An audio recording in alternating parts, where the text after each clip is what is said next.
escucha bien, ¿verdad? Quiero saber si se me escucha bien. Súper bien se te escucha, Sí, profe. súper bien. Excelente, excelente. Entonces, voy a iniciar. Voy a tratar de poco, sin dejar en mi vista de presentación, voy a compartir. Bueno, cuando hablamos de investigación científica, en especial los que estamos trabajando con estudiantes o docentes investigadores o los que estamos iniciando en investigación, es importante arrancar por aquí, ¿sí? Tenemos que saber qué información, claro, más allá de lo importante que también es entender lo que queremos hacer, esos pasos previos para redactar un proyecto de investigación o esos puntos importantes para un artículo científico, es importante desarrollar esta habilidad, la habilidad de poder eh, encontrar la información que realmente necesitamos para nuestra investigación, ¿sí? Entonces, quiero explicar un poquito la definición general de lo que es una fuente de información y en su concepto básico, una fuente de información es todo aquel instrumento o recurso que pueda ayudarnos a satisfacer las necesidades informativas de cualquier persona que se haya creado con o no con ese fin y sean utilizados directamente o no, ¿verdad? Por profesionales de la información como intermediarios. El objetivo de la fuente de información es facilitar la localización e identificación de cualquier tipo de documento, ¿sí? Entonces, básicamente todo aquello que nos provee algún tipo de información sirve como fuente, ¿sí? Solo que cuando entramos en el ámbito académico y científico, hay ciertas restricciones respecto a ciertas fuentes de información, ¿sí? Entonces, yo ya les cuento, les voy adelantando que nosotros en el área académica y científica usamos 4 fuentes más comúnmente, ¿sí? Por decir así, valga la redundancia. 4 fuentes que son, o distintos tipos de fuentes que son los más importantes. Y ya les voy adelantando que la primera es libros, la segunda es tesis, tesina, trabajo de fin de grado. La otra es artículos científicos y publicaciones oficiales, ¿sí? Esto para que tengan en cuenta, claro que dependiendo de lo que vamos a desarrollar, a veces también tenemos cierta restricción con cierto tipo de fuente, como las tesis que no son publicadas. Vamos a conversar también un poco sobre eso. Entonces, de forma general, yo les quiero comentar que hay una clasificación de tipos de fuentes de información. A la primera, a la que le llamamos generalmente literaturas de referencia. Es decir, antes cuando no teníamos todos tanto acceso a Internet y teníamos que irnos, por ejemplo, a la biblioteca a buscar información y desarrollar el concepto, lo que hacíamos generalmente era buscar libros o enciclopedias. Eso era nuestra fuente más importante. Hoy en día lo hacemos de la misma manera, solamente que, en especial cuando iniciamos en el ámbito académico y científico, solamente que nuestros recursos ahora se volvieron digitales. Yo a este tipo de información que es de literatura de referencia, también le incorporaría hoy en día las inteligencias artificiales, en especial el chat GPT, que es el más popular entre todas las otras inteligencias artificiales. ¿Por qué? Porque nos da una introducción a lo que es el tema y a entender lo que es el tema, ¿sí? Entonces, el uso de inteligencia artificial, que tiene todavía muchas dificultades para garantizar que la fuente es completamente fiable, para lo único que nos puede servir en un principio es para referenciarnos, para entender de qué se trata, para tener un contexto sobre el tema que vamos a investigar, ¿sí? Otro tipo de publicaciones, como les dije, una de las más populares son las publicaciones periódicas, ¿sí?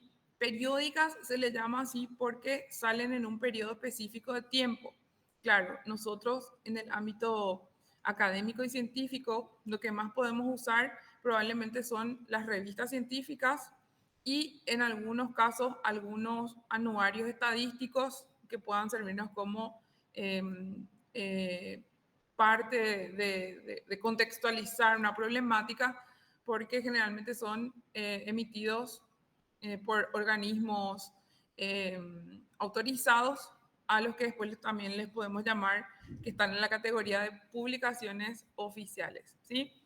La literatura gris, que ahora yo les cuento, le llaman literatura gris a todo aquello que es un poco más difícil de acceder.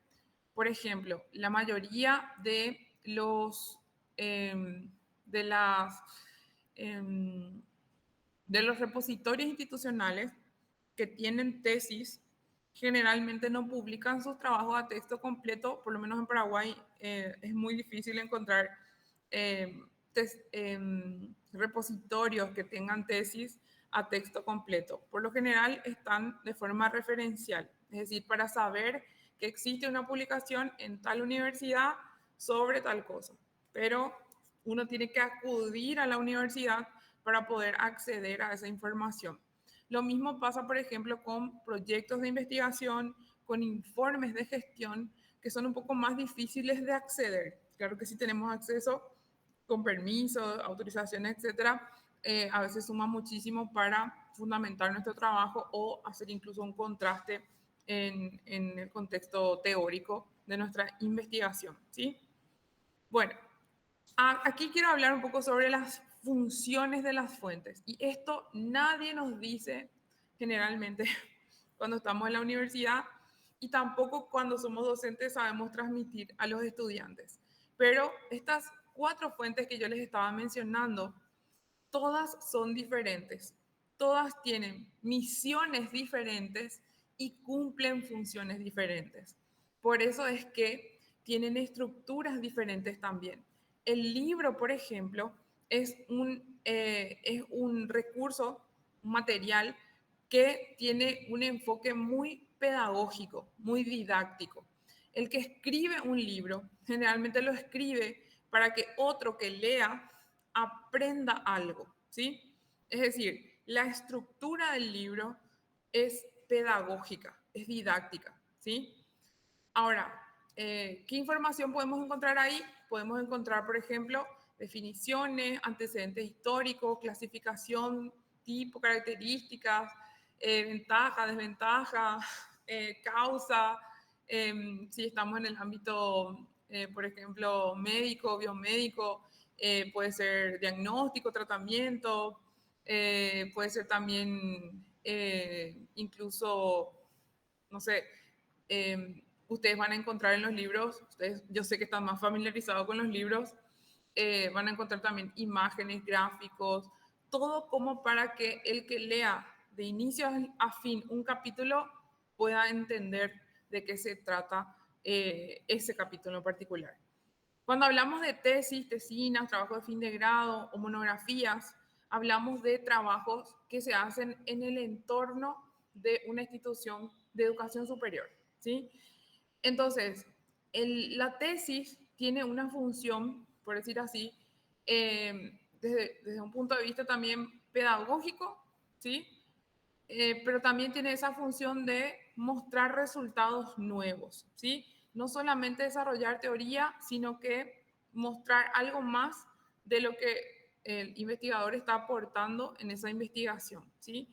Entonces, la estructura de la tesis tiene como 2 divisiones. La primera parte de la tesis generalmente suele ser un poco más extensa, en especial las de maestría y doctorado, que son un poco más extensas, que tienen detalles, muchos detalles sobre aspectos teóricos del trabajo, definiciones, conceptos, muy similar al libro.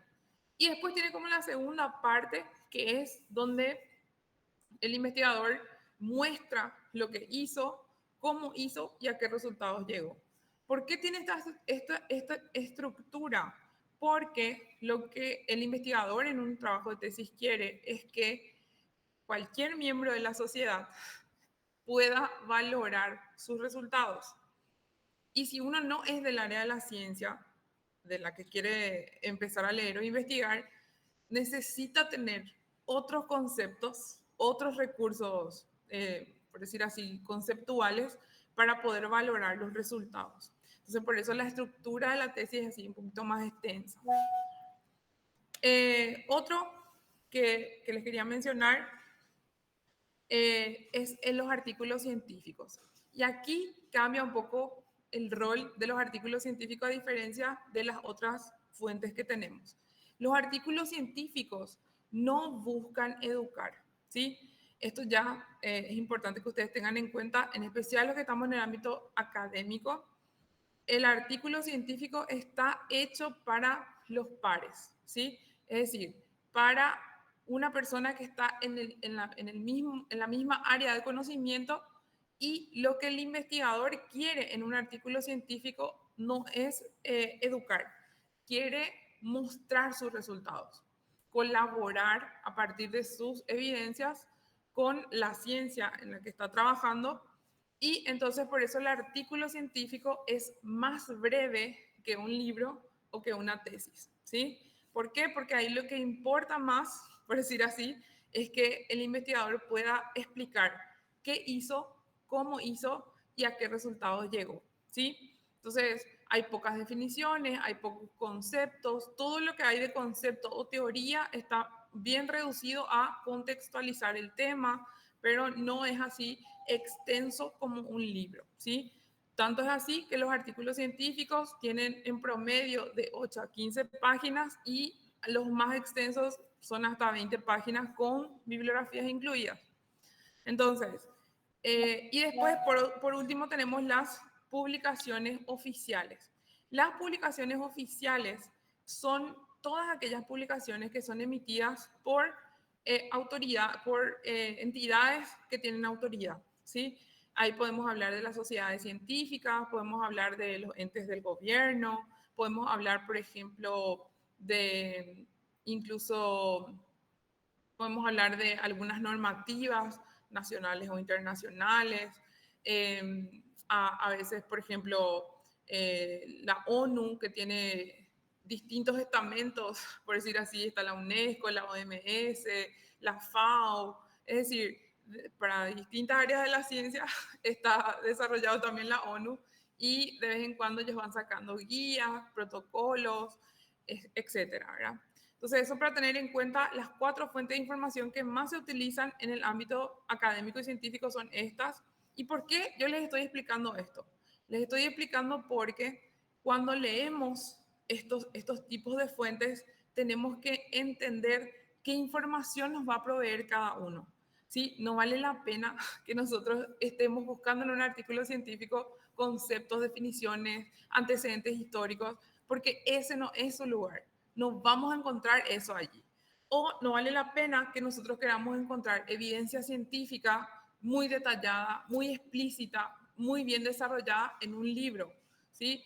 A lo mucho el libro va a mencionar ciertos puntos ya desde una perspectiva de completa inferencia, es decir, ya de aquello a lo que interpretó completamente sin entrar en detalle en los resultados o en el proceso, en cómo se desarrolló la investigación, porque la función del libro es educar, ¿sí? Entonces, eso para tener en cuenta cuando trabajamos con los estudiantes, cuando trabajamos con los docentes o cuando nosotros mismos hacemos nuestras investigaciones, tenemos que saber qué tipo de información nos va a proveer cada una de estas fuentes, ¿sí?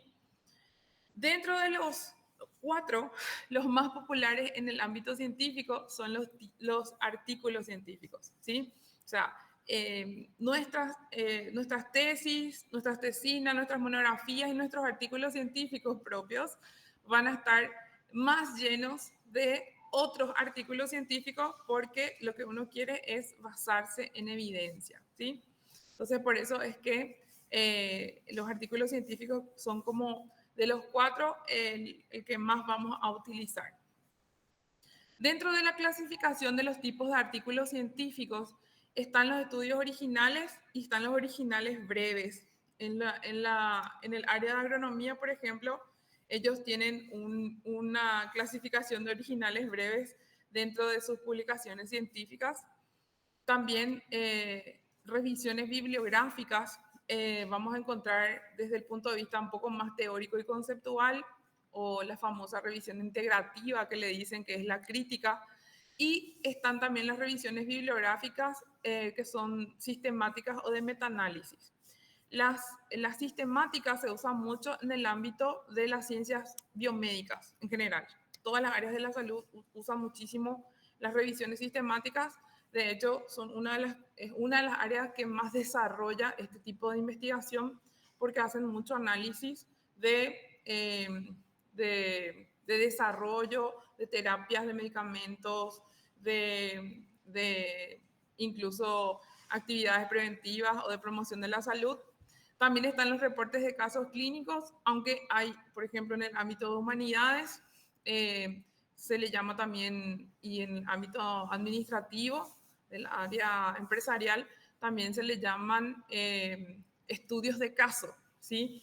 Que, claro, no son iguales porque son ciencias diferentes, pero básicamente tienen la misma intención de mostrar en detalle aspectos específicos de un caso en particular por las características que tiene o por el impacto que genera ese tipo de desarrollo en el caso, por ejemplo, en el caso judicial, en los casos judiciales también hay muchos reportes de casos, ¿sí? Bueno, lo que también, claro, cada área de la ciencia, me imagino que acá están de distintas áreas, cada área de la ciencia tiene otra vez su especificidad. Ustedes van a ver que yo tengo muchos ejemplos en el ámbito de la salud porque trabajo más con el área de biomédica, ¿verdad? Pero entiendo, por ejemplo, que hay muchos análisis desde el punto de vista, por ejemplo, del derecho, donde se hace, por ejemplo, análisis de regulación o reglamentación de una ley, implementación de por ejemplo, un proyecto de ley. O sea, hay varios tipos de investigaciones teóricas que también están caracterizadas en distintos ámbitos de la ciencia. Otro tipo de investigaciones o sea, de tipos de artículos que podemos encontrar que no son, por decir así, no están categorizados como muy científicos, pero que forman parte de una revista, son las editoriales, cartas al editor, reseñas de libros, y también hay algunas reflexiones de revisiones o de temas específicos en general que están en el momento, están en la moda, o es importante alertar a la comunidad. Es decir, tienen esa función más educativa, por decir así. Son reflexiones simples, con lenguaje sencillo, breves, y generalmente son informaciones que están en tendencia, ¿sí? Eso para tener en cuenta que también forman parte por eso de una revista científica, ¿verdad? Cumpliendo así con esa misión de conectar también con la sociedad a partir de las publicaciones. Entonces, a partir de todo esto que estamos hablando, de los tipos de fuentes que conocemos, es importante entender que así como cada fuente tiene su función, cada fuente nos va a brindar algo específico. Voy a explicar esto porque esto siempre me pasa con estudiantes, y especialmente con los estudiantes que están terminando su carrera, que están haciendo trabajo de fin de grado o TCC. Generalmente, lo que suele pasar es que los estudiantes, para desarrollar su introducción, utilizan introducciones de otros artículos o introducciones de otras tesis o parte de esa introducción, claro, escribiendo bien, etcétera.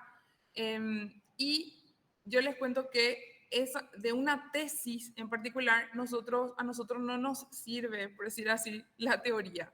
¿Para qué puede servirnos? Para después ir, si demasiado nos gusta el tema o nos parece interesante, ir a la fuente original. Pero nosotros no podemos usar la teoría de una tesis o de un artículo porque eso es de otros autores. Entonces, hay que entender que lo que es del investigador en una tesis es básicamente desde su metodología. Su metodología, sus resultados y sus conclusiones son las que yo puedo usar para ir fundamentando mi escrito, ¿sí? Es decir, en simples palabras, yo no puedo extraer la introducción o parte de la introducción de otro trabajo para armar mi propia introducción. Lo ideal es que yo use los resultados de ese trabajo final o ese trabajo que yo estoy leyendo para ir desarrollando mi estructura teórica, mi estado del arte, ¿sí? Entonces, sí, de los libros voy a sacar definiciones, clasificaciones, características, ventajas, desventajas, causa, etcétera, ¿verdad? Pero de las tesis solo me sirve metodología, resultados y conclusiones. Si me interesa algo más de su estructura teórica, algún concepto o algún resultado que ellos están mencionando, acuérdense que ese no es del investigador. Entonces yo no le puedo poner a Juan Pérez porque en su introducción él puso.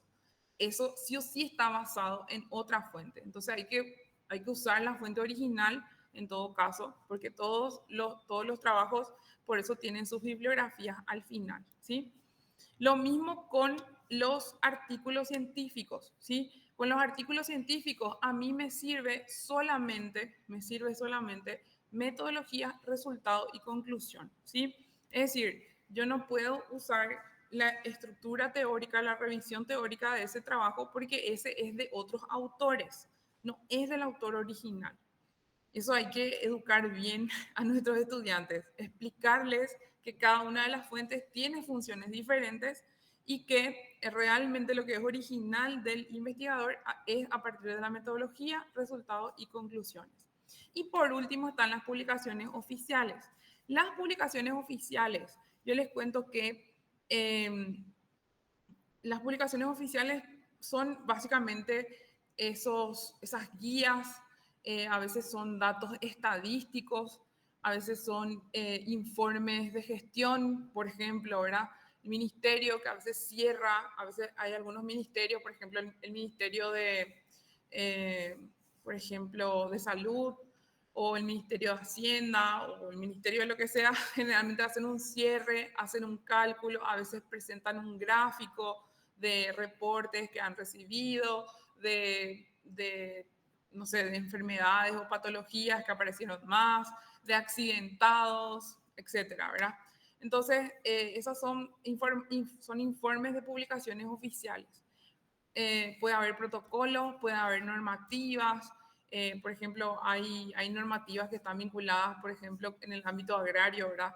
De qué está permitido, qué no está permitido, que se restringió el uso de cierto agrotóxico, etcétera, ¿verdad? Es decir, son informaciones bien, o sea, son de carácter oficial, pero tienen distintos formatos, para ser más sincera, ¿verdad? Entonces, algunos tienen gráficos, algunos tienen tabla, algunos tienen textos largos, ¿verdad?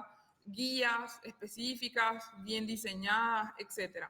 ¿Cómo yo voy a usar esa fuente o esa información en mi redacción?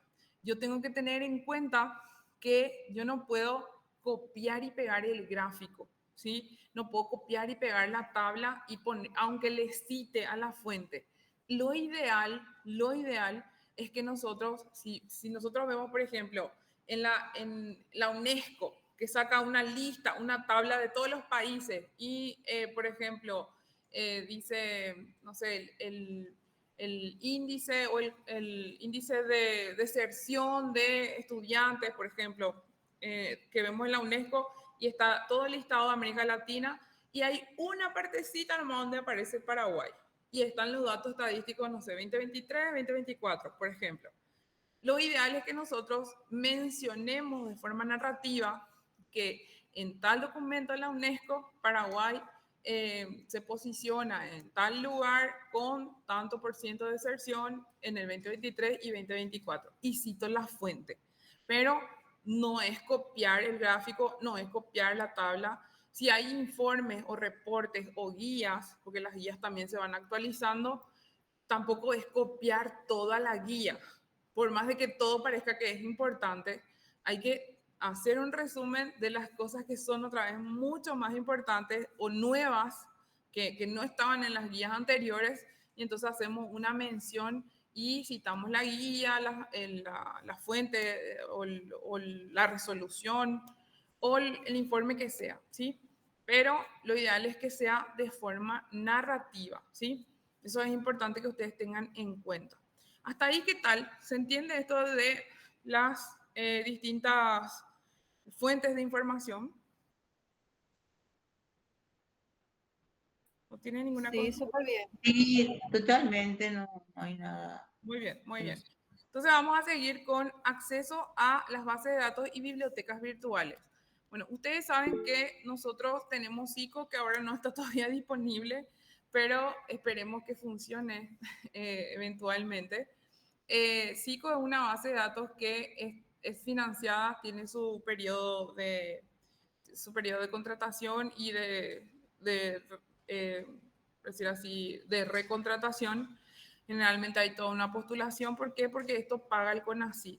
El CONACYT, ustedes saben, es el Consejo Nacional de Ciencia y Tecnología, es el ente del Estado básicamente que regula la gestión administrativa económica en el ámbito de la ciencia, ¿sí? En Paraguay. Entonces, ellos son los que contratan el servicio de SICO, que es el Centro de Información Científica del CONACYT, y ellos son los que, en teoría, ahora sigue en licitación. No sé si cuándo va a estar actualizado, pero una vez que actualice, yo siempre les recomiendo que ingresen.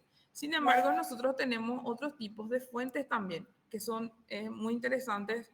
Por ejemplo, bueno, el más básico y el más simple, que a mí particularmente me gusta siempre iniciar con estudiantes que empiezan en investigación, es la de Google Académico. ¿Por qué? Porque Google Académico es súper didáctico, es amigable, es mucho más amigable que las otras bases de datos que conocemos, que son un poquito más especializadas. Entonces, cuando entienden el lenguaje de Google Académico, ya es fácil trasladarle a las otras bases de datos a los estudiantes, incluso el desarrollo mismo de, las, de los recursos que tiene la base de datos, como el tema de la restricción o la ampliación de términos, la restricción por año, etcétera, son súper útiles con Google Académico. Y claro, los otros también lo tienen, ¿verdad? Generalmente SICO solía tener dentro de su base de datos, solía tener otras bases de datos como Wiley, Springer, Oxford, IEEE, Science Direct, ¿verdad? Que son bases de datos que tienen información científica muy actualizada, generalmente estas que son otra vez bases de datos, PubMed, que ahora está sufriendo porque está sin recursos, ¿verdad? Pero PubMed, por ejemplo, es una biblioteca muy importante, muy grande, financiada por el gobierno de los Estados Unidos, que ahora está sufriendo porque Donald Trump parece que cortó los recursos, pero siguen estando vigentes toda la información que tenían hasta ese momento. Y está Science Direct, que tiene también muchas revistas que tienen alto nivel de impacto. Cuando digo alto nivel de impacto, significa que sus revistas están sometidas bajo un rigor muy alto y entonces cumplen con unas normativas estandarizadas internacionalmente y son muy visitadas, muy utilizadas y muy citadas las fuentes que están ahí en esos, o sea, y confiables, ¿verdad? De hecho, que el que tengan alto nivel de impacto hace que de alguna manera también sea confiable, porque el artículo pasa por muchos filtros antes de que se pueda publicar, ¿verdad? Claro, no es perfecta, no son perfectas, incluso las Q1 no son perfectas, pero tienen mucho nivel de rigor científico y mucho proceso que, por decir así, garantiza que las fuentes sean las mejores o las más confiables posibles. Bueno, aquí yo después les voy a compartir esta presentación en el grupo de WhatsApp. Les voy a compartir con los enlaces. Voy a ver si después de esta parte más teórica, puedo desarrollar un poquito de la práctica. Pero para que ustedes tengan acceso, vayan, exploren, no le tengan miedo a las bases de datos, entren, ingresen. Yo sí, claro que les voy a pedir que usen términos en inglés, ¿verdad? Para poder buscar, encontrar información. Ustedes saben que ahora básicamente con Google Chrome ustedes tienen para traducir directo, no traduce perfecto, pero traduce bastante, mucho mejor de lo que eran en años anteriores. Entonces, está mucho más accesible usar, aunque usemos términos en otros idiomas. También hablarles un poco sobre las publicaciones oficiales. Yo, solo para contextualizar, ¿qué es lo que son publicaciones oficiales? Informaciones emitidas por entes del Estado de cualquier país. Eso de entrada es así, ¿verdad? Cada país está, yo les cuento que más o menos está regulada por los que forman parte de las Naciones Unidas. Los países miembros que forman parte de las Naciones Unidas tenemos algunas cosas en común. Son 196 países. Entonces, una de las cosas es que la ONU impulsó desde el 2013 más o menos algo que se llama acceso a la información, ¿sí? Acceso a la información en general, donde básicamente insta a los gobiernos que están en carácter democrático y que forman parte de las Naciones Unidas a que instauren la democratización de la información. Es decir, si yo, ciudadano paraguayo, estoy pagando mis impuestos, formo parte de esta sociedad, necesito saber qué hace el Estado con el dinero de mis impuestos, qué confía, en qué, o sea, en qué están invirtiendo, gastando aquel aporte que nosotros ciudadanos estamos dando. Eso básicamente es lo que habla, de lo que habla esta ley, ¿verdad? O sea, no es este impulso de acceso a la información, la democratización de la información. Entonces, por ende, las instituciones del Estado sí o sí están obligadas, es más, hay una ley, que vamos a hablar también después de eso, hay una ley de acceso a la información pública que obliga a las instituciones, incluyendo la nuestra, que es una institución pública, obliga a las instituciones a proveer información a cualquier ciudadano paraguayo que lo solicite, ¿sí? Yo les puse como ejemplo las Naciones Unidas, pero como les dije, eso se divide en OMS para la gente que es del área de ciencias de la salud. También está, por ejemplo, la FAO, que es más para el área agraria, la UNESCO, que es para el área de educación. Es decir, y claro, después está bueno, todos los entes que más o menos están vinculados con las Naciones Unidas suelen sacar normativas, guías, instar a ciertas cosas, etcétera, ¿verdad? Y por supuesto, qué otra cosa compartimos en común los que formamos parte de la ONU? Básicamente es sobre los objetivos de desarrollo sostenible, por eso es que nosotros tenemos también un observatorio que más o menos va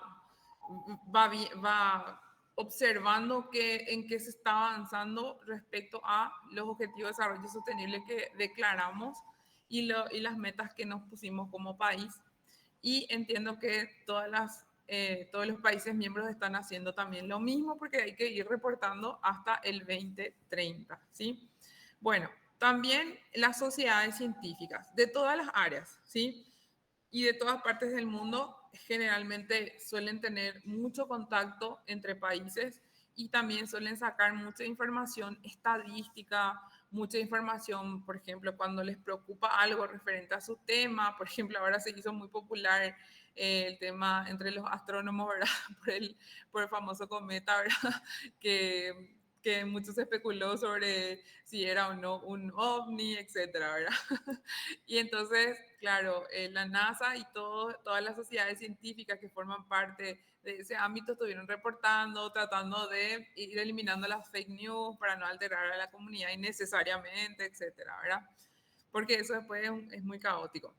Y entonces, pero en todas las áreas de la ciencia sucede, ¿verdad? Las áreas biomédicas también, que están bien organizadas, el área de odontología, que también tiene sus sociedades internacionalmente, nacionalmente, que eventualmente van sacando también datos específicos, datos estadísticos, preocupaciones que ellos van viendo en cuanto a la sociedad, etcétera, ¿verdad? Yo ahí les puse, por ejemplo, la FDA que realmente es del gobierno de los Estados Unidos. Nosotros, la FDA lo que tiene es más para el ámbito biomédico y de alimentación. ellos regulan más o menos los productos, los fármacos y los equipamientos médicos. Y también a nivel nacional, nosotros, por ejemplo, tenemos la Dirección Nacional de Vigilancia Sanitaria, que es DINAVISA, que también regula a nivel local toda la parte de fármacos, y no sé bien si alimentación, pero creo que fármacos sí. SENASA, que trabaja en la parte de saneamiento ambiental. Y, por ejemplo, Ahí te la quería decir, Dinavisa hoy día regula también el consumo, o sea, que la venta y todo lo que se refiere a alimentos y ah, afines. ya, sí. Entonces, es Dinavisa la que está atrás de los famosos, ¿cómo era? Los gráficos hexagonales que dice exceso de azúcar, exceso de cosas así, ¿verdad? Imagino que Y todo lo relacionado al consumo de sí, sí. alimentos. Genial, muchísimas gracias. Exactamente. Bueno, y después también encontré, porque realmente no sabía que existe un Servicio Nacional de Calidad y Sanidad Vegetal y de Semillas, que para la gente del área agrónoma seguramente lo conocen bien, que tiene también su guía, su normativa, sus resoluciones y su orientación. Entonces, yo imagino que para el ámbito administrativo empresarial también ha de haber. Yo no abarqué todas las áreas, pero imagino que, claro, el BCP suele regular muchas cosas. Imagino que esas entidades entrarían como publicaciones oficiales en una investigación científica de esa área. Bueno, y otra cosa que quiero compartir con ustedes, el portal unificado de información pública en Paraguay. Yo no sé si ustedes sabían, pero como ya les hice una introducción, existe esta ley que se llama Libre Acceso Ciudadano a la Información Pública y Transparencia Gubernamental. Yo les cuento, les insto también para que entren. Yo ya lo utilicé. Ahora estoy viendo que ellos, antes no se necesitaba, pero ahora estoy viendo que ellos ya regularon con la identidad electrónica que generalmente todos usamos. No sé si alguno no tiene, pero es un portal donde nosotros podemos acceder. Claro, tenemos que registrarnos, pero básicamente están todos nuestros datos que maneja el gobierno, que están vinculados con nuestra persona en particular, nuestras capacitaciones, nuestras formaciones, nuestras vacunas, etcétera. Hay muchísima información y por ende donde también solemos gestionar nuestro antecedente policial, judicial de forma electrónica es a través de ese portal, ¿verdad? Y entonces ahora este portal unificado lo que tiene es que en base a esta ley, ¿para qué sirve? Uno puede preguntarle al Estado en cualquier ámbito del Estado, puede preguntarle datos estadísticos, puede preguntarle seguimiento de algún evolución de algunos casos, pero no particulares, tiene que ser muy de forma general. Y yo les cuento que, voy a ver si puedo un ratito compartir, porque este me parece muy importante, porque sirve mucho para las fundamentaciones en las problemáticas, particularmente las problemáticas, se puede trabajar por él. Esperen que voy a dejar de compartir y voy a compartir mi pantalla completa para que ustedes vean cómo funciona el portal. Ayer no funcionaba el portal. Y sí, voy a estar pasando la diapositiva, ahora estoy viendo el chat. Voy a compartir mi pantalla completa. Ahí, compartir. Bueno, y acá yo tengo el portal unificado. Ustedes, sí, están viendo. Este es el portal unificado, el enlace que yo les puse ahí en la presentación para que después ustedes le hagan clic. Yo les cuento que, por ejemplo, ustedes pueden entrar y ver solicitudes. Yo ya utilicé mucha información de aquí. Por ejemplo, en algún momento yo llegué a usar información que era, por ejemplo, de Cenavitat, que ahora no se llama más Cenavitat, no me acuerdo cómo se llama ahora. Y también llegué a consultar algunas cosas referentes a COVID, a tránsito, o sea, accidentados, etcétera, ¿verdad? Y aquí, esta es la vista, ¿verdad? Ustedes ven, dice ver solicitudes y ustedes pueden seleccionar desde qué fecha hasta qué fecha las solicitudes o pueden pedir específicamente, por ejemplo, una información específica. Por ejemplo, yo puse ahora COVID y aquí lo que hay es el listado de las personas, o sea, de las solicitudes, y nosotros podemos ver, por ejemplo, el estado, la fecha límite, porque ellos tienen 72 hasta 72 horas para responder. Sí o sí responden, sí o sí responden, o si no sale esto que dice en reconsideración, es decir, sí o sí te avisan que no tienen todavía esa información o no lo procesaron tal cual como se solicitó, entonces vuelven a pedir un poco más de tiempo. Y si ustedes, por ejemplo, piden a una institución que no le corresponde, que eso también me llegó a pasar, ellos te responden y te dicen solicitar a tal institución. Entonces, es súper realmente funciona. Por ejemplo, vacunas contra el COVID-19, voy a entrar acá y ustedes pueden ver esta información. Por ejemplo, dice los datos de la solicitud, quién solicitó, a qué institución y la información que le provee después la institución. Y incluso, bueno, ahí va diciendo a sí mismo, se pone conocimiento, todos los datos que pidió. Y aquí ustedes tienen posibilidad de descargar lo que se solicitó, ¿sí? Los datos que provee la institución. Pues está este, por ejemplo, y está completamente detallado. Algunas veces, la información como aparece, a veces aparece en Excel, como yo les dije, el caso de Senavitat que yo había pedido en su momento era, por ejemplo, estaba, vamos a ver un poco este Ministerio de Ambiente, estaba en Excel, a tipo de respuesta, este todavía no está, se inició recién. Estaba en Excel y había mucha información desarrollada, ¿verdad? Bueno, esto está todo en inicio. Vamos a ver un poco para atrás. Me deja procesar. Bueno, en fin, lo que sí, si yo estoy buscando algo que no encuentro dentro de las solicitudes, entonces ahí sí puedo solicitar. Pero como les dije, me pide ingresar con mi identidad electrónica, ¿sí? Eso para tener en cuenta, eh, para que ustedes sepan que esto existe, ustedes pueden solicitar cierta información para después establecer algún contexto, alguna problemática, porque para eso sirve mucho ese tipo de información, ¿sí?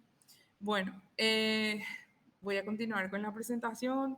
Se va rápido la hora. Entonces, vamos a continuar. Quiero hablarles un poco sobre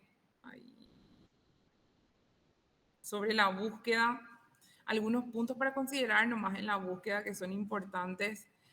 Contarles que, bueno, en el ámbito biomédico, ya les dije que yo tengo un poco más de afinidad porque trabajo con médicos y con odontólogos y entonces estoy más en contacto con esa área de la ciencia. Y existe, bueno, no sé si en otras áreas de la ciencia, imagino que sí, existe como una pirámide de evidencias.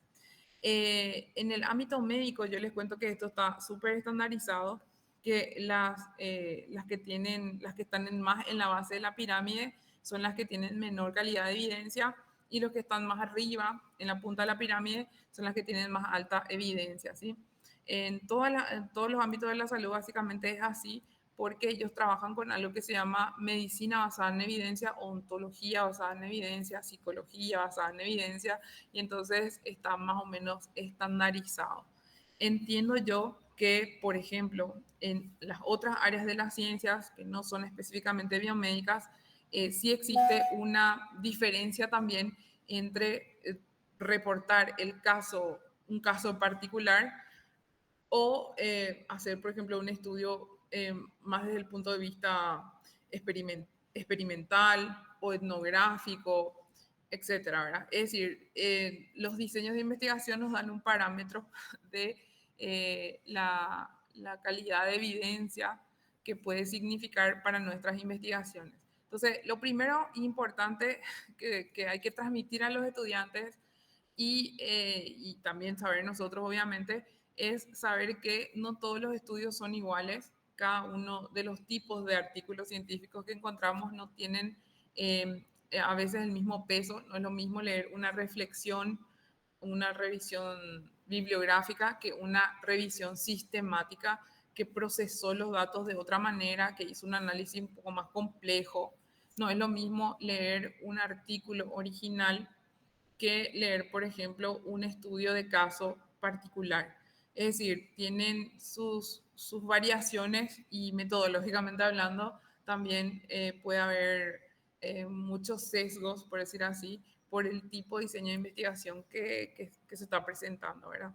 Entonces, lo primero y principal es saber qué estamos buscando. Eso a veces tarda en decidirse, en especial cuando iniciamos en investigación.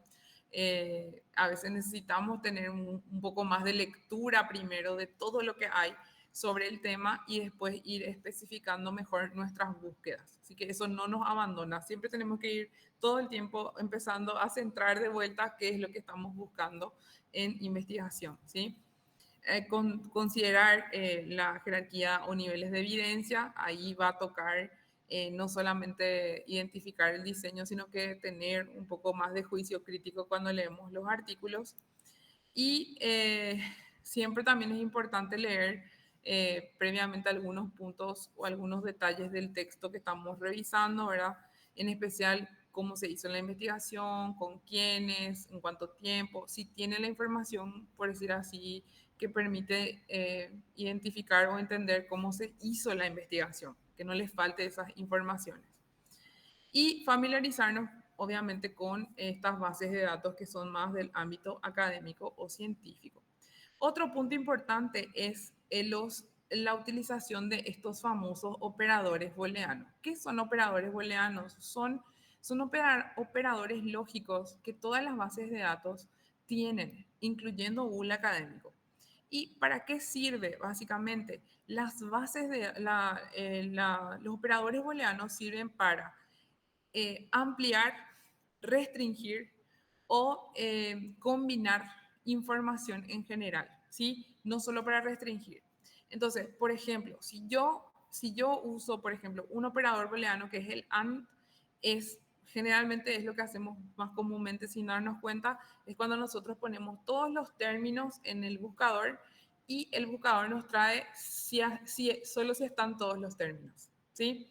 Entonces, el AND es cuando yo le digo, quiero que me traiga este término con este término. Por ejemplo, en el ejemplo como está ahí, dice, por ejemplo, competencia and habilidades. Es decir, yo lo que quiero es que me traiga ambos, que en el título estén ambos, o que en el texto en general estén ambos. Cuando yo le digo OR, que este segundo que está aquí, lo que estoy haciendo aquí sí ya estoy ampliando. El primero restringe a solo esos dos términos, pero cuando yo digo OR, yo ya estoy ampliando. Es decir, yo quiero que me traiga, en este caso como en el ejemplo, que en el título diga niños y que también diga adolescentes. Entonces, ¿qué yo le estoy diciendo al buscador? Le estoy diciendo que no importa si sale solo niños o si sale solo adolescentes, quiero que traigas igual. O sea, si alguno de los dos términos está, que me traiga, ¿sí? A diferencia del AND, en el AND yo no quiero por separado, tienen que estar juntos. Pero en el OR puede ser que esté un término o esté otro término. ¿Esto para qué sirve? Generalmente sirve para cuando estamos buscando, por ejemplo, en distintos idiomas, una misma palabra, o cuando sabemos que se dice de distintas maneras una misma cosa. Entonces ahí usamos el OR y eso nos ayuda a incorporar mucha más información que solamente con los términos que estábamos buscando. También está el NOT. El NOT es para excluir uno de los términos. Por ejemplo, si yo quiero trabajar, en este caso, con recursos digitales, pero excepto que sean infografías. Cualquier otra cosa que no sea infografías, yo quiero, cualquier otro recurso digital que no sea infografías, quiero que me traiga. Entonces ahí yo elimino el término infografías y si aparece en el título recursos digitales y también aparece infografía, esa información no me va a traer. Básicamente para eso sirve. Entonces los operadores booleanos nos ayudan a ampliar, pero también nos ayudan a restringir o a excluir los términos. Son términos de búsqueda, ¿sí? También es importante tener en cuenta que tenemos que acudir a las personas que entienden sobre fuentes de información, ¿sí?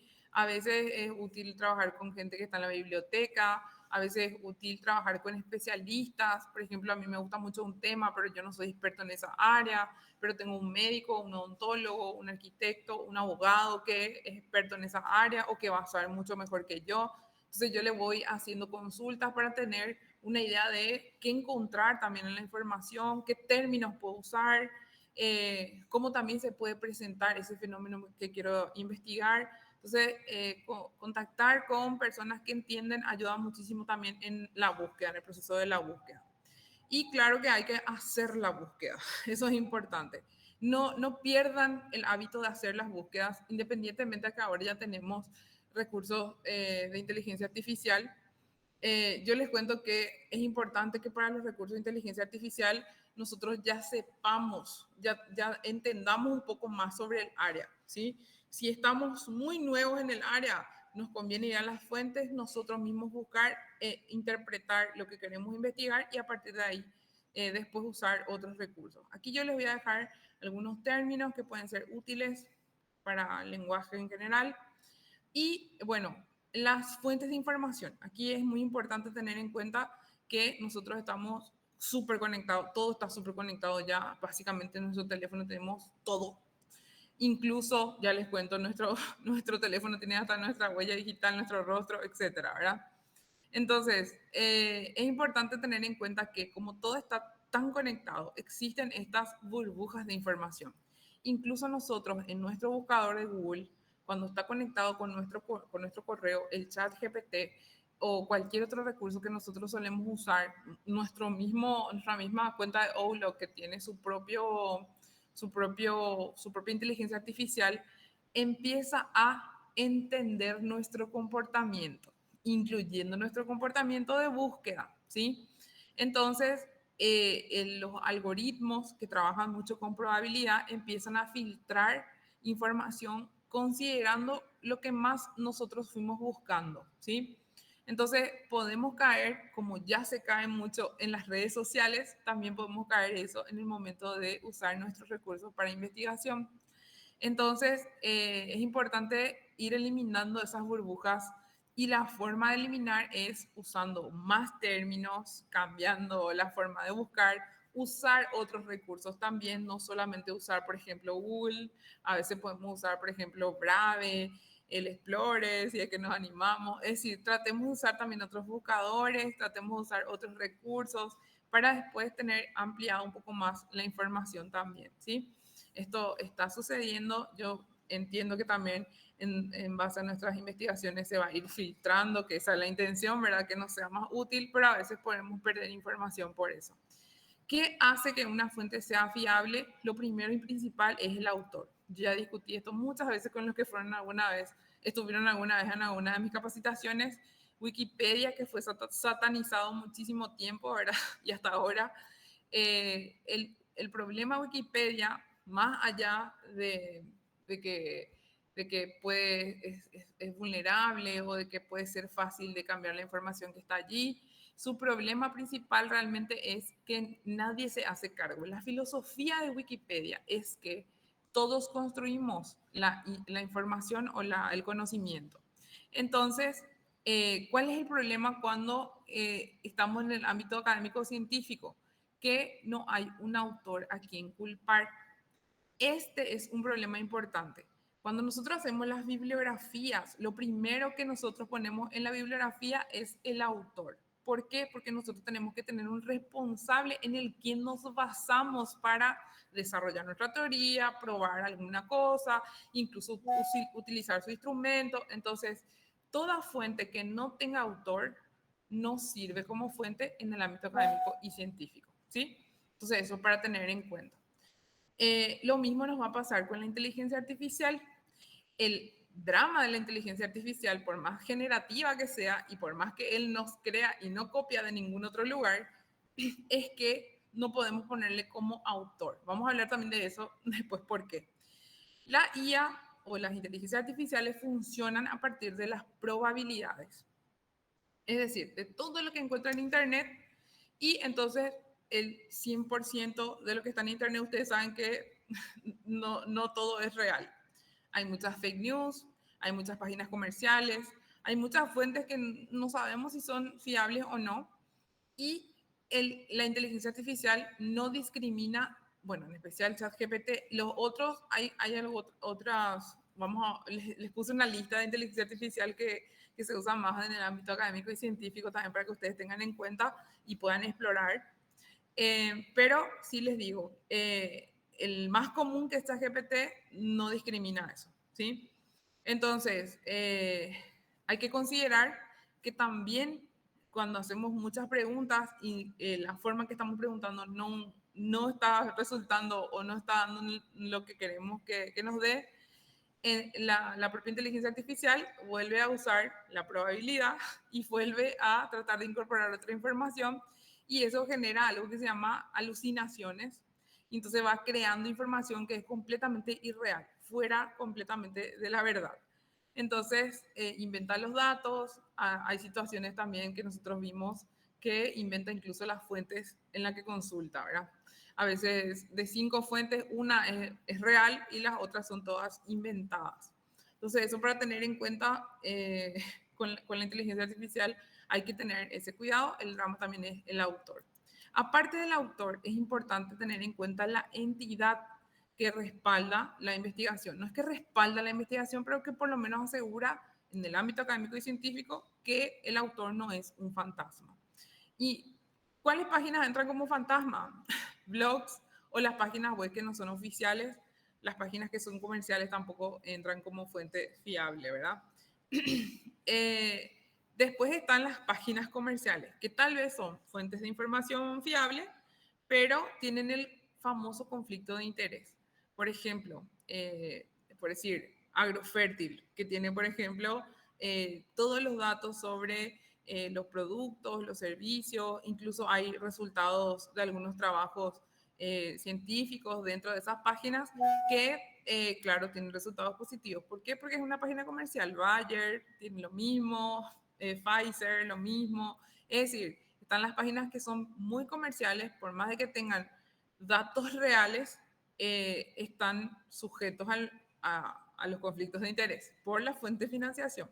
Entonces, eso también hay que tener en cuenta para considerarlo como fuente.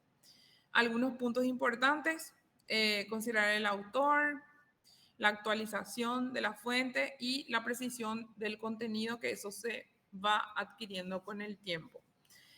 A veces una de las cosas que nos pasa más a los investigadores es que queremos demasiado que la información que encontremos es la que nosotros ya creemos antes de buscar, a favor siempre de nuestra de nuestra idea o de lo que nosotros creemos o de lo que ya fuimos viendo antes.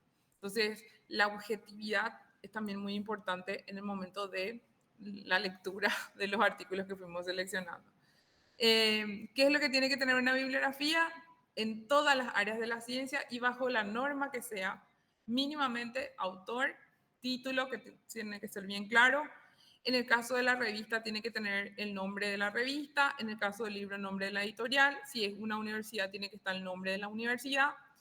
Es decir, y si es una entidad como la OMS, la UNESCO, el Ministerio de Salud, generalmente ahí el Ministerio de Salud o la ONU, la UNESCO, figuran tanto como autor como editorial, ¿sí? Tiene que estar el año o la fecha de actualización y como la mayoría ya es digital, tiene que tener enlace, URL o DOI, ¿sí? Eso es muy importante para que tengan en cuenta. Ahora, vamos a hablar un poquito sobre la inteligencia artificial, ya estamos finalizando. Si usamos la IA, la inteligencia artificial, hay que usar mucha inteligencia humana, ¿sí? Esto es muy, muy importante. La inteligencia artificial está en nuestro entorno hoy. Es inevitable que los estudiantes usen, es inevitable que nosotros mismos usemos, solo que hay que saber estudiar. Entonces, usar, perdón. Entonces, hay que tener algunas consideraciones respecto a la inteligencia artificial. Yo les cuento que lo primero y más importante es que cuando usamos la inteligencia artificial hay que ser transparentes y claros en cuanto a en qué usamos la inteligencia artificial o para qué apartado o proceso de la investigación lo utilizamos. Y se declara, ¿sí? Nosotros vamos a hablar mucho sobre cómo se declara y cosas así en un artículo en el tallercito que tengamos de ética en investigación. Ahí yo voy a apartar específicamente un punto que es sobre inteligencia artificial. Yo les cuento, el ISMJE es una de las editoriales, o sea, es una de las entidades que regulan las editoriales en el ámbito biomédico en el mundo. Y ellos, por ejemplo, establecieron que los autores deben declarar si utilizaron herramientas de la IA en la redacción, en el análisis de datos o en las ilustraciones. Ahora, ¿por qué la IA, por qué la inteligencia artificial no puede ser coautor de un artículo? Y esto es importantísimo porque algunos en serio piensan que sí puede, pero no puede, no se puede. ¿Por qué? Porque simple y sencillamente el autor de una obra tiene derechos legales y patrimoniales sobre la obra que está creando, ¿sí? En Paraguay y en el mundo, ¿verdad?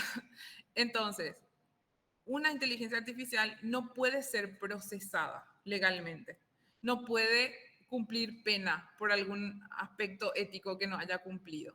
Es decir, la inteligencia artificial es una herramienta, ¿sí? Nunca puede ser considerada como un coautor de un trabajo de investigación, ¿sí? En cualquier área de la ciencia esto es así.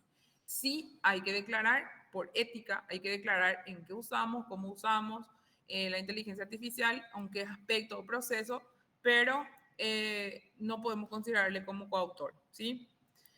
Bien, lo ideal también en el uso es evitar sesgo y alucinaciones. La IA, ya les digo, puede reproducir o puede aparecer estos sesgos en género, raza, clase o en datos de entrenamiento. Yo ya les cuento, lo que pasa es que, como les dije, trabaja en base a probabilidades.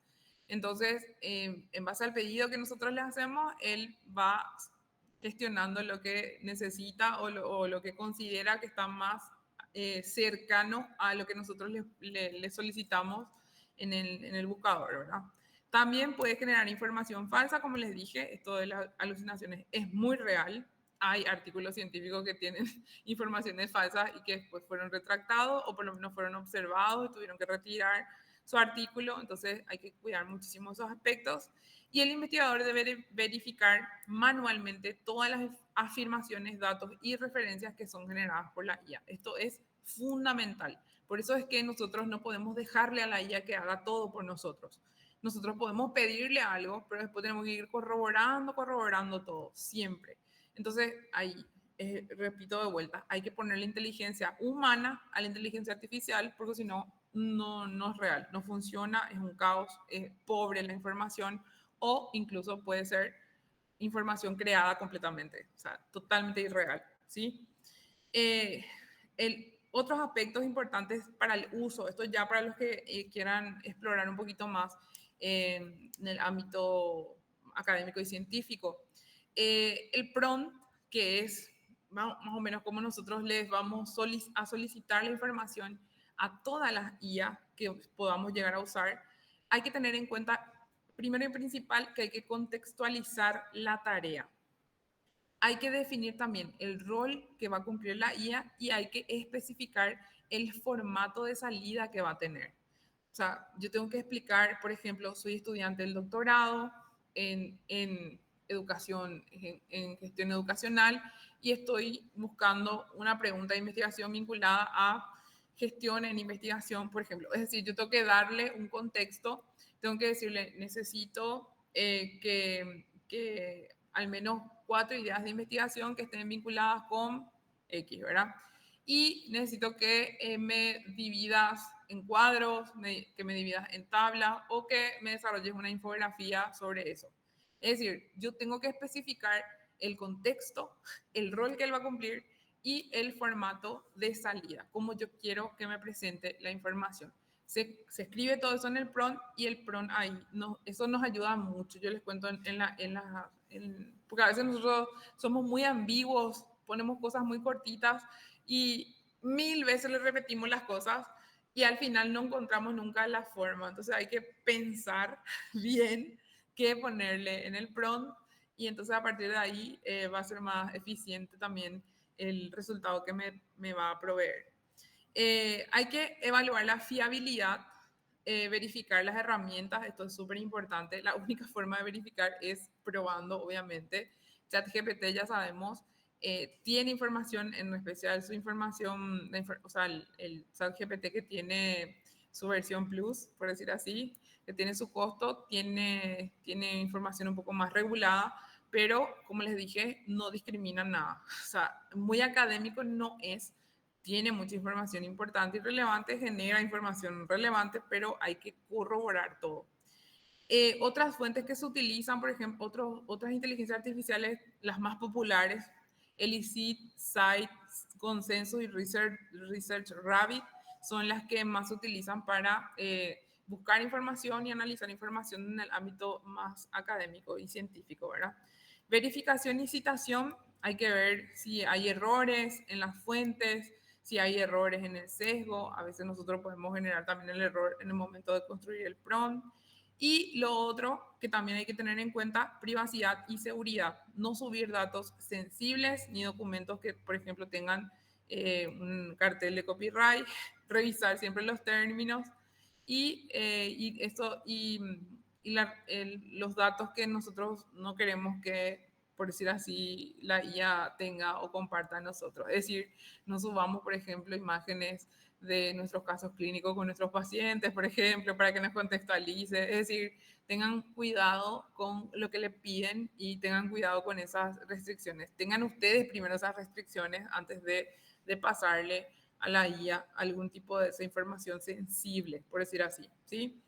Y ya para ir finalizando, yo les puse, nosotros no vamos a tener este año, va a ser imposible hacer un taller de recursos digitales, pero el año que viene sí o sí vamos a hacer un tallercito de recursos digitales, específicamente inteligencia artificial y también un poco de otros recursos digitales como los gestores bibliográficos que son súper útiles, que están ya incorporados en el Word, que ahora ya están mucho más, están también incorporados en las en los propios navegadores.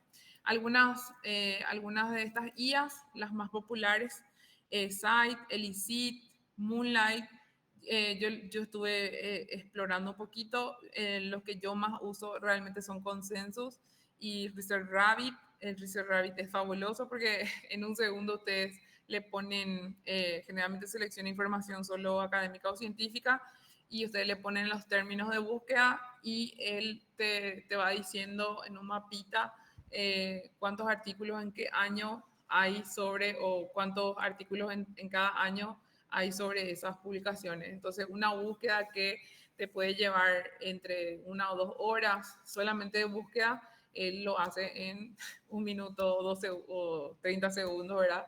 Y te recoge información interesante. Semantic Scholar también es muy, muy popular. Para los que son del área de la salud, PubMed AI, que también es súper interesante, que está en su versión beta. No sé si va a seguir avanzando, pero genera también información interesante y basado en las fuentes que son específicamente de PubMed. Y que es lo que ahora estuve descubriendo, que me parece fabuloso, es el Notebook LM, es gratuito y es de Google, es un recurso de Google y es súper interesante porque ustedes pueden solicitarle para buscar información, pero ustedes pueden también entregar información y él les puede generar más o menos lo que hace Gamma, que es generar, por ejemplo, una presentación, una infografía. Incluso puede establecer, para el ámbito académico, establece contenidos o ¿cómo se dice? Tarjetas de contenidos. Y también he visto que tiene un recurso que incluso te crea un podcast. Es decir, con la información que vos le proporcionás, él va desarrollando como una presentación y alguien que va narrando la historia. Es súper interesante. Yo les recomiendo para que puedan ver. En el ámbito académico y científico también se usa mucho Open Evidence y Elicit, que es uno de los más elegidos, ¿verdad? En Moonlight también es todo esto que yo les estoy mencionando son bien académicos, y seleccionan información más puntual, más específica, ¿sí? Bueno, hasta ahí no sé si tienen alguna consulta.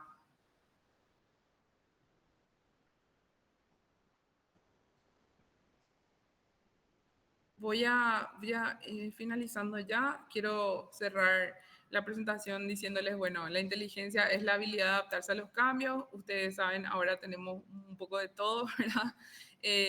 Ya si antes era con el internet solamente era ya difícil distinguir las fuentes que son fiables y no, ahora ya hay que cuidarnos incluso de lo que pueda crear las alucinaciones de las inteligencias artificiales y la irresponsabilidad de muchas personas que suben información creada por inteligencia artificial. Entonces, es una habilidad que hay que ir ganando, ¿verdad?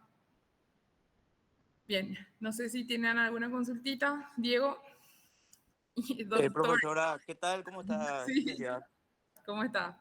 Bueno, lo que te quería consultar es, para la hora de evaluar nosotros trabajos que nos envían los profesores, que estamos como docentes investigadores, ahora se está implementando mucho, por lo menos en la Facultad de Odontología, que los profesores le piden trabajos a los estudiantes y nos mandan a la dirección de investigación y la dirección de investigación nos remite a los docentes investigadores para hacer las evaluaciones de los trabajos.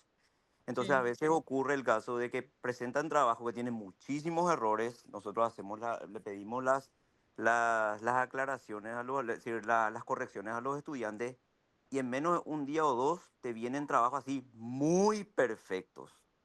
Entonces a mí me llama la atención si esos trabajos fueron ya desarrollados por alguna inteligencia artificial. ¿Cómo puedo yo saber si esos trabajos ya fueron retocados por inteligencia artificial?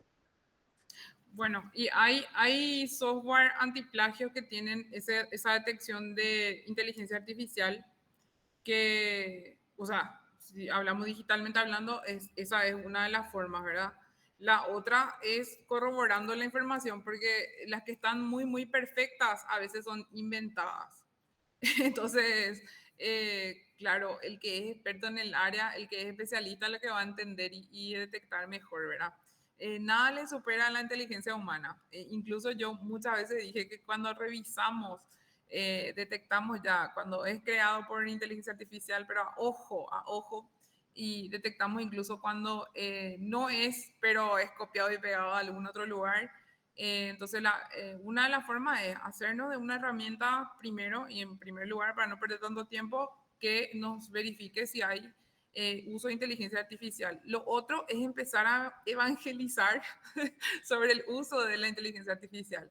Hay que declarar. Los alumnos tienen que empezar a declarar o ustedes si restringen, tienen que especificar que se restringe y que se va a controlar si es que la producción que están presentando es o no es desarrollada por inteligencia artificial. Entonces, hay que trabajar un poco en la política interna de la institución, ¿sí? Incluso desde el punto de vista de la investigación misma, ¿verdad? Nosotros tenemos que tener una especie de normativa interna desde el punto de vista académico o científico, ¿verdad? Si cómo vamos a utilizar y qué tipo de inteligencia artificial pueden usar. Porque no todas las inteligencias artificiales son buenas o útiles. Y como les dije, se genera esto de las alucinaciones, como les estuve diciendo, particularmente en ChatGPT, que es el más popular y el más estudiado por eso.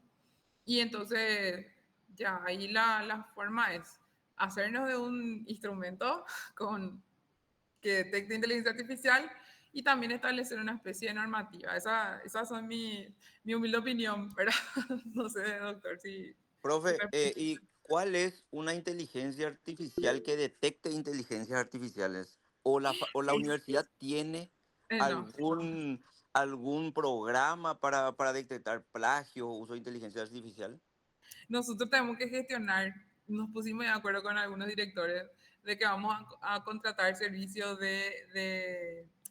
¿cómo se llama? Estábamos viendo en un proveedor que es brasilero, que tiene dos posibilidades. Nosotros necesitamos para nuestras revistas y probablemente ustedes van a necesitar internamente para la corrección de artículos o trabajos que van afuera o incluso las tesis, ¿verdad? Pero nosotros actualmente no tenemos. Pero yo no conozco una inteligencia artificial que detecte inteligencia artificial. O sea, no me puse a investigar eso. Puedo investigar y después voy a buscar y te paso en el grupo para que todos tengan también. Pero yo particularmente no sé. Gracias, gracias, profe. Dale, doctor. Genial. Bueno, acá estoy leyendo algunos comentarios. Link de asistencia, creo que sí el doctor va a pasar. Enseguida, el licenciado Andrés va a pasar. Em, sí, muchas de las formas de redacción y terminología utilizadas se vuelve sospechosa. Sí, hay muchísimos términos. Dios mío, hay demasiada conexión de palabras que uno detecta al ojo que es hecho por inteligencia artificial. No sé quién más levantó la mano o el licenciado Andrés.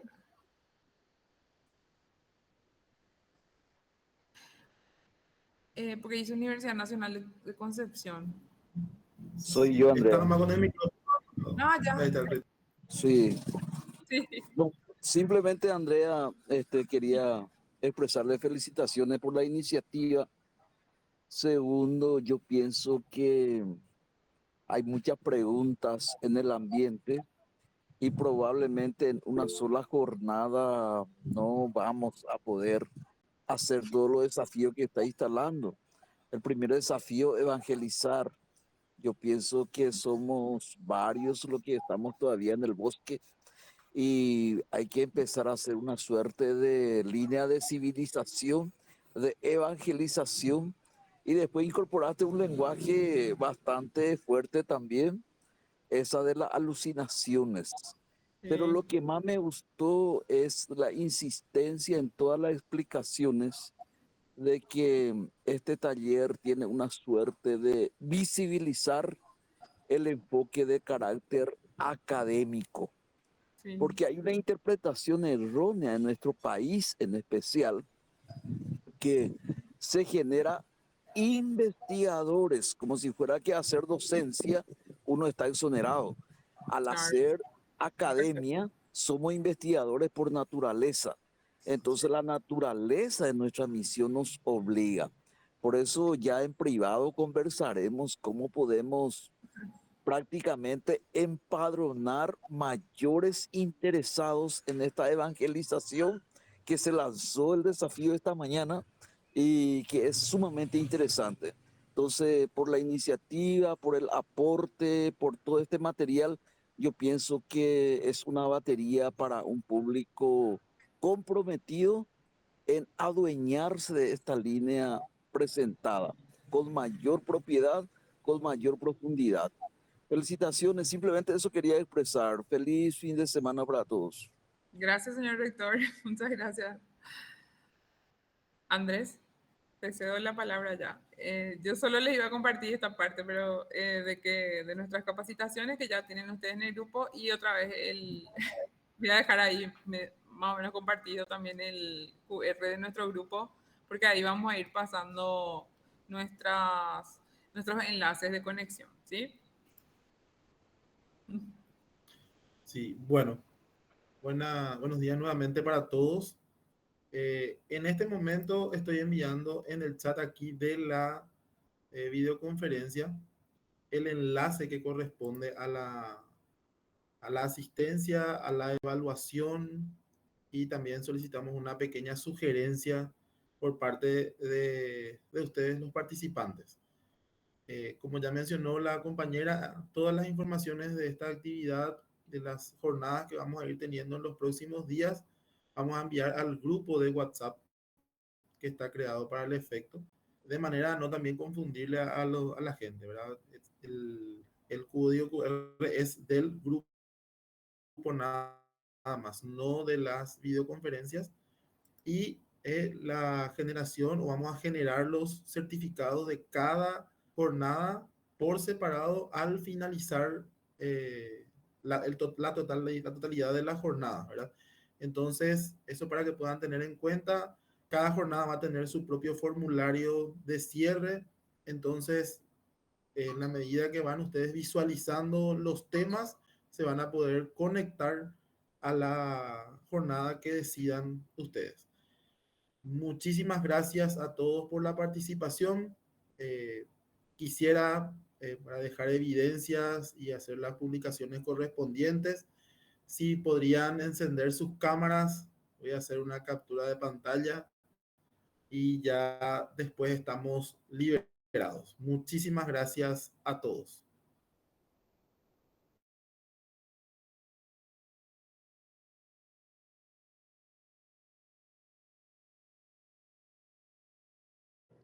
Gracias a todos.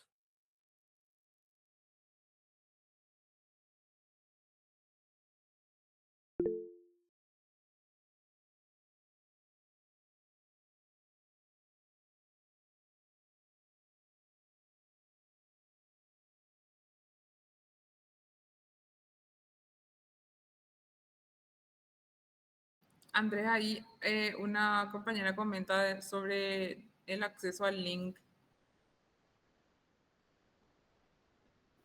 No da acceso al link. Sí, Voy a contestar sin problema. Podés tirar a Andrés en el Bueno, voy a hacer grupo. la captura. Sí, sí, sin problema. Envío. Voy a hacer la captura un segundo y ya enviamos para el cierre. Un segundito, por favor. Esperen que... Sí, vamos a esperar. Sin drama. Ahora sí. Muy bien.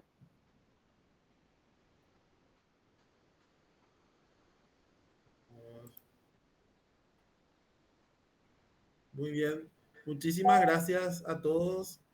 Buen resto de jornada. gracias, gracias. Un fin de semana, Muchas gracias. Espectacular Muchas estuvo. gracias. Gracias. Hasta luego. Feliz fin de semana. Hasta luego. Saludos desde Muchas Pilar, gracias. Andrea. Gracias. Chao.